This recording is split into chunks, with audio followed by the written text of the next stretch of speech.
ثم جعلناك على شريعة من الأمر فاتبعها ولا تتبع أهواء الذين لا يعلمون.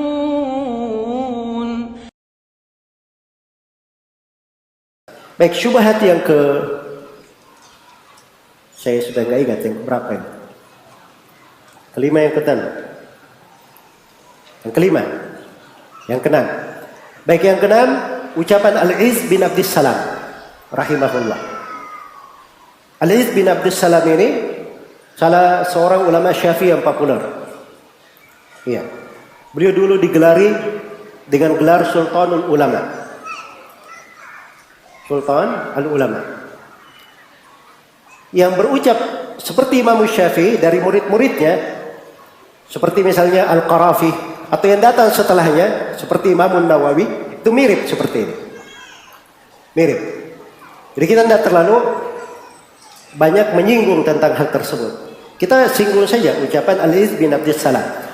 Boleh katakan bahwa bid'ah itu terbagi menjadi 5. Iya. Dan ini ada ucapan beliau di buku beliau Qawaidul Ahkam. Beliau katakan wahiyya muqassimatun, bid'ah itu terbagi menjadi bid'ah wajib, ada bid'ah yang wajib. Ada bid'ah yang wajib. Terus wa bid'atin muharram, ada bid'ah yang haram. Wa bid'atin mandubah, ada bid'ah yang sunnah. Wa bid'atin makruha, ada bid'ah yang makruh. Wa bid'atin mubah, ada bid'ah yang apa? Mubah, boleh. Iya. Kemudian kata beliau, wa tariqu fi ma'rifati dzalika na'ridul bid'ah ala qawaidis syariah. Dan jalan mengenal bid'ah ini terbagi 5. Bid'ah itu harus diukur dengan standar kaidah-kaidah syariat. Harus diukur dengan standar kaidah-kaidah apa? Syariat. Fa idza dakhalat fi qawaidil ijab fa hiya wajibah. Kalau masuk di dalam kaidah kewajiban, maka menjadilah dia wajib. Wa in dakhalat fi qawaidit tahrim fa huwa muharramah. Fa hiya muharramah. Kalau misalnya dia masuk di dalam kaidah pengharaman, maka dia menjadi haram. Wa in dakhalat fi qawaidil mandub fa hiya mandubah. Kalau masuk di dalam kaidah anjuran, maka dia menjadi sunnah. Wa in dakhalat fi qawaidil mubah fa hiya mubah. Kalau dia masuk di dalam kaidah pembolehan, maka dia hukumnya mubah. Hukumnya mubah. Baik. Pertama, menjawab ucapan Al-Izz bin Abdissalam ini, jawaban yang pertama kita katakan bahwa Al-Izz bin Abdissalam itu sama dengan Imam Syafi'i. Beliau tidak memaksudkan bid'ah bermakna apa? Secara syar'i, tapi bid'ah bermakna apa? Secara bahasa. Bid'ah secara bahasa. Iya. Kenapa bid'ah secara bahasa? Karena ketika beliau bagi bid'ah menjadi 5, ternyata bagaimana mengukur 5 itu? Harus di atas kaidah-kaidah syariat. Berarti ada dalilnya. Kan begitu? Nah, berarti dia tidak inginkan bid'ah secara syar'i yang tidak ada dalilnya. Bid'ah sesat yang tidak ada dalilnya. Bukan itu yang dia inginkan. Dan sebenarnya lebih jelas lagi ketika memberi contoh. Kan dibagi menjadi 5. Apa contoh-contohnya? Dia kasih contoh misalnya dari bid'ah yang wajib. Ya. Contohnya mempelajari ilmu nahwu. Diberi contoh dengan mempelajari ilmu apa? Ilmu nahwu. Ya, ilmu nahwu ada di masa Nabi atau tidak? Tidak ada. Kan begitu. Berarti bid'ah, tapi ini bid'ah wajib katanya. Karena ini dipakai untuk memahami firman Allah dan sabda Rasulullah sallallahu alaihi wasallam.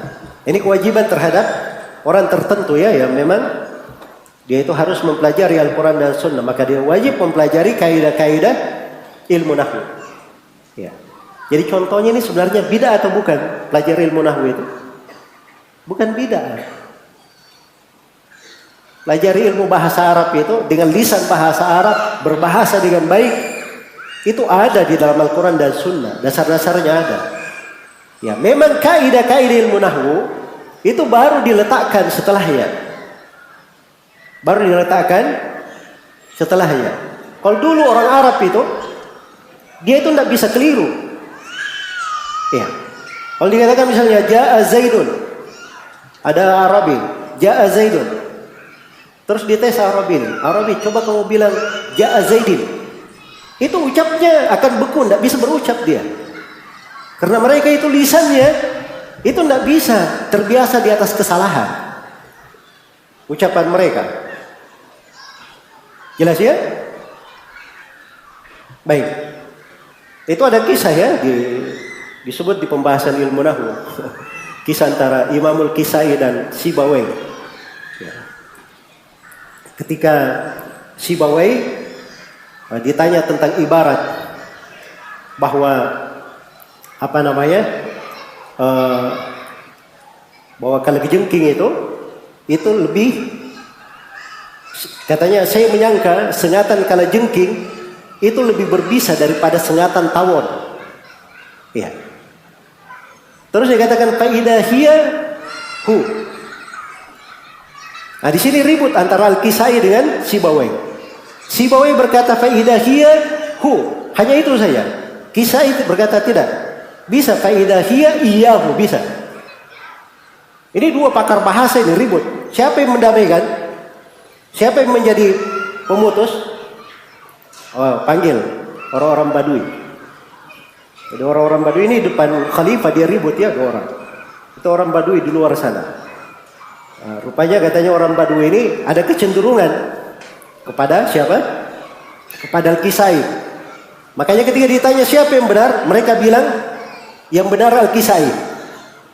Nah, kata Sibawai begini saja. Coba kamu Arabi, ucapkan itu. Fa idza huwa iya. Dia tidak bisa berucap, dia hanya bilang yang benar Kisai. Karena lisannya itu tidak mungkin salah kalau dia ucap. Dia pasti akan bilang fa idza hiyahu, pasti. Dia nggak bisa bilang fa idza hiyahu.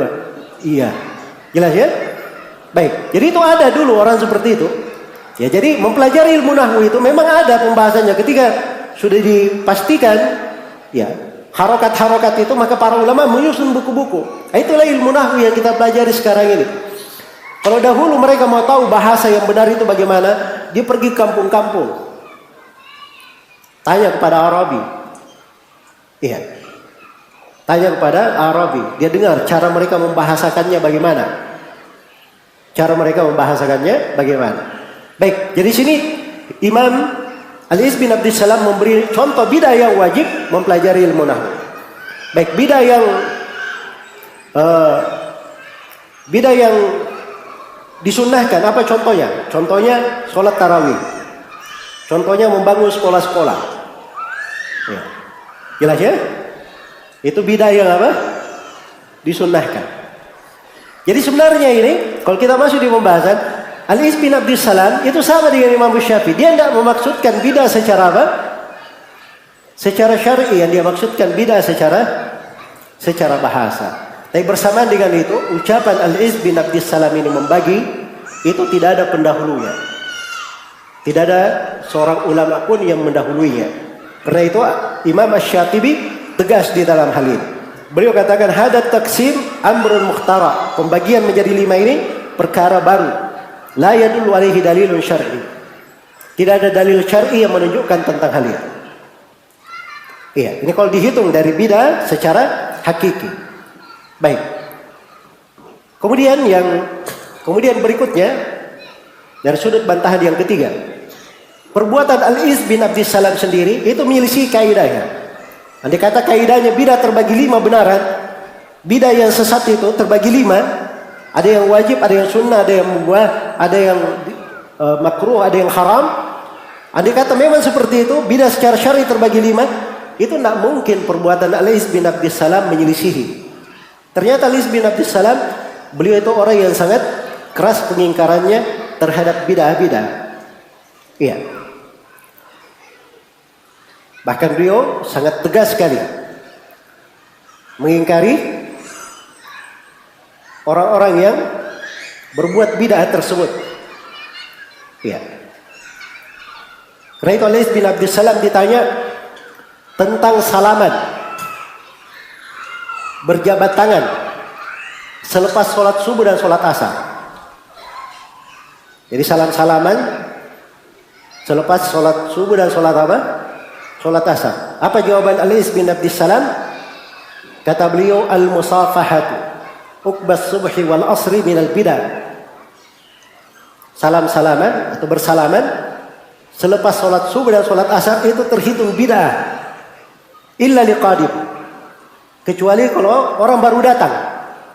Dia tidak pernah berjumpa sebelumnya, baru datang. Bertepatan waktu sholat, dia salami setelah itu. Karena dia baru datang.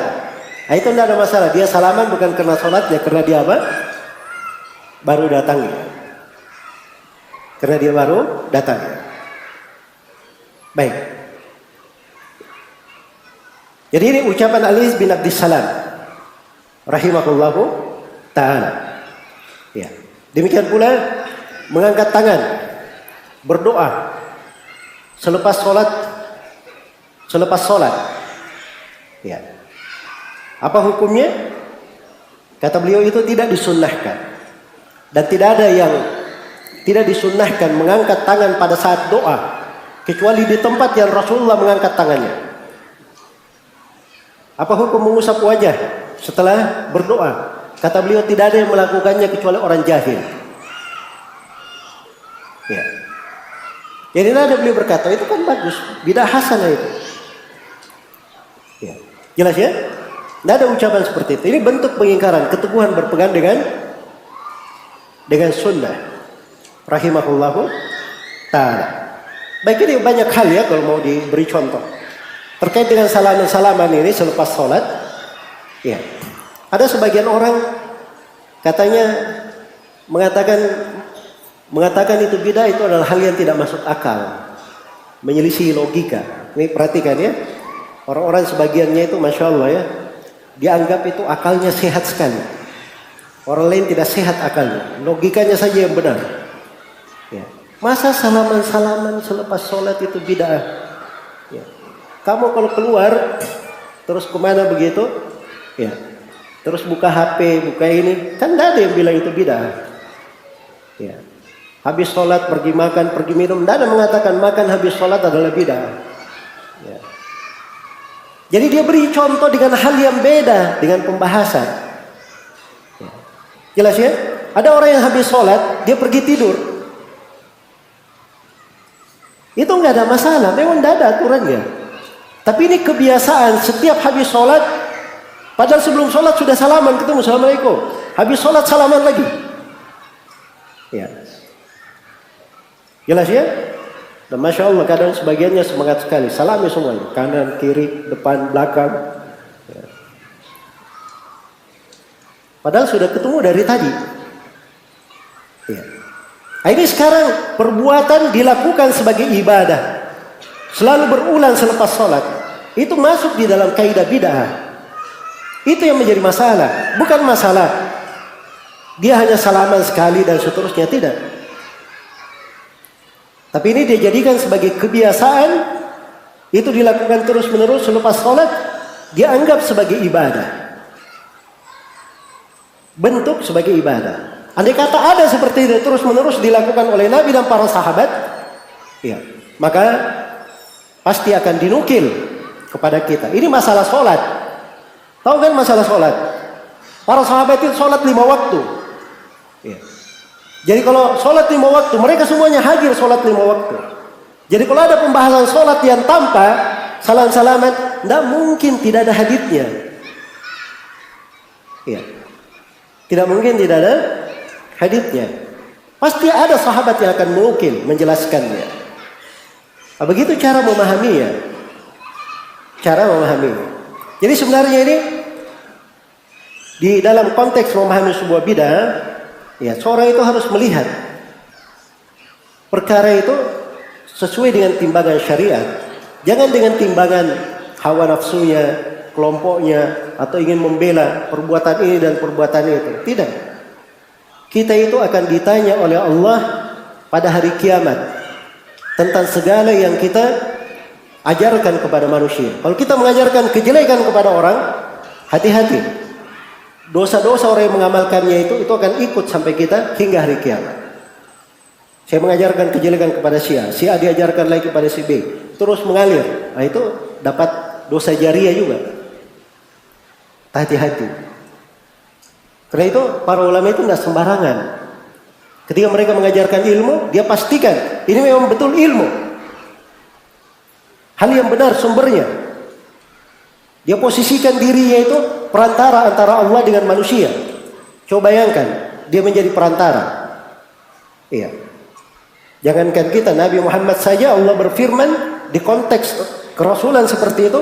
Allah berfirman, "Lau taqawwala alaina ba'dal aqawil la akhadna minhum bil yamin, thumma laqata'na minhul watin." Andai kata Nabi Muhammad ini berucap dusta atas kami sebagian ucapan, maka kami akan ambil dia dengan sangat kuatnya, dengan penuh kekuatan, dan kami akan potong seluruh ulat tadinya. Ini terhadap Nabi Muhammad sallallahu alaihi wasallam. Sebagian orang itu agama dijadikan guyonan. Penting bisa membuat orang senang di depannya. Makanya seorang ustadz itu, seorang dai, ketika dia duduk depan manusia, jangan dia pikir orang-orang yang ada di depannya. Dia pikir dulu bagaimana dia di hadapan Allah. Kalau ada yang bertanya kepadanya, jangan dia berpikir mau menyelamatkan orang depannya. Dia pikir dulu bagaimana menyelamatkan dirinya depan Allah. Kalau dia ditanya, dia diperintah pertanggungjawaban atas jawabannya. Begitu cara berpikirnya. Tapi sebagian manusia seperti sekarang ini sulit.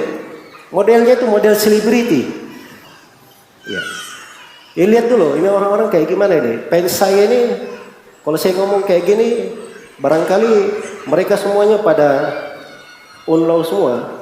Apa namanya? Begitu ya? Ya. Baik.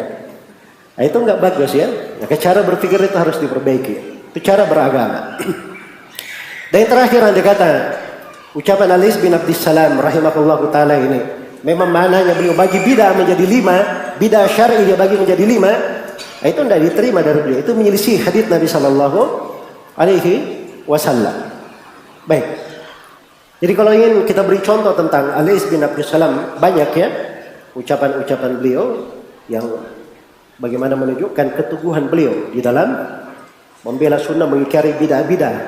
Makanya beliau itu digelari sebagai sultanul ulama, pemerintahnya para ulama. Karena beliau tegas di dalam banyak hal. Baik, andai kata ada yang membagi bid'ah lalu tegasnya seperti Al-Is bin Abdissalam, bagus ya, kita beri jempol. Ya, beri jempol. Ditanya tentang demo-demo saja, dia tidak berani tegas. Demo-demo. Apa hukum demonstrasi? Ya tergantung niatnya saja. Kondisinya aja. Boleh baik, boleh tidak. Ya. Jelas ya? Malah sebagiannya lagi yang gemar bela-bela bidah hasan ini, santri-santrinya sendiri pergi demo kalau dia cocok. Ya. Padahal mengaku paling NKRI. Paling NKRI. Ada istilah barunya lagi, Islam Nusantara. Ya.